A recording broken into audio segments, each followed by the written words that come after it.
Hello viewers, Paschimbanga রাজ্য সরকারি কর্মচারীদের ডিএ নিয়ে খুবই গুরুত্বপূর্ণ একটি আপডেট উঠে এসেছে সরাসরি নবান্ন থেকে। এই মুহূর্তে পশ্চিমবঙ্গ রাজ্য সরকারি কর্মচারীদের বকেয়া ডিএ নিয়ে খুবই গুরুত্বপূর্ণ একটি আপডেট রয়েছে।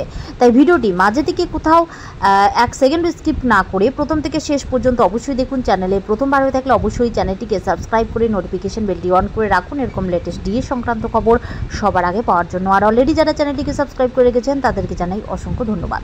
তো বন্ধুরা, পশ্চিমবঙ্গ রাজ্য সরকারি কর্মচারীদের জন্য এই মুহূর্তে পাওয়া সবথেকে বড় আপডেট, পশ্চিমবঙ্গ রাজ্য সরকারি কর্মচারীদের ডিএ নিয়ে কি আপডেট উঠে এসেছে চলুন এক নজরে দেখে নেওয়া যাক। তো বন্ধুরা, আপনারা এখানে অনস্ক্রিনে দেখতে পাচ্ছেন যে চলতি সপ্তাহে হাতে করকরে মহার্ঘ ভাতার টাকা বকেয়া ডিএ নিয়ে জোর প্রস্তুতি নবান্নে। রাজ্য সরকারি কর্মীদের বকেয়া 25% মহার্ঘ ভাতা চলতি মাসে দেওয়ার সময়সীমা শেষ হচ্ছে। রাজ্য সরকার চলতি সপ্তাহে বকেয়া ডিএ মিটিয়ে দিতে পারে বলে নবান্ন সূত্রে খবর।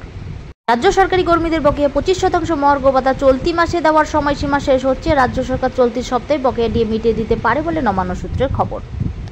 নবান্ন সূত্রের খবর অনুযায়ী জানা যাচ্ছে যে চলতি সপ্তাহের মধ্যে রাজ্য সরকারি কর্মীদের বকেয়া 25% মহার্ঘ ভাতা মিটিয়ে দিতে সব রকম প্রস্তুতি জোর কদমে নিচ্ছে রাজ্য সরকার।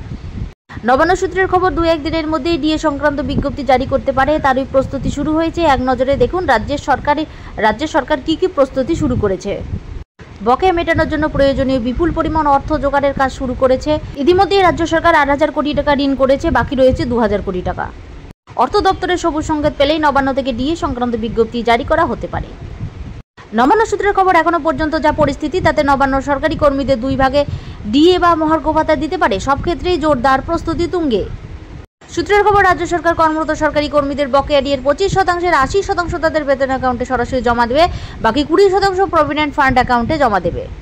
পেনশনভোগীদের ডিএ পুরোটাই পেনশন অ্যাকাউন্টে জমা করবে সরকার। সুপ্রিম কোর্টে রাজ্য সরকারি কর্মীদের 75% ডিএ মামলার শুনানি হবে আগামী আগস্ট মাসে, যদিও রাজ্য সরকার তার আগেই মডিফিকেশন পিটিশন দাখিল করেছে সুপ্রিম কোর্টে। এই অবস্থায় রাজ্য সরকারি কর্মীদের সুপ্রিম কোর্টের নির্দেশ মতো বকেয়া 25% ডিএ পাওয়ার আশায় দিন গুনছেন।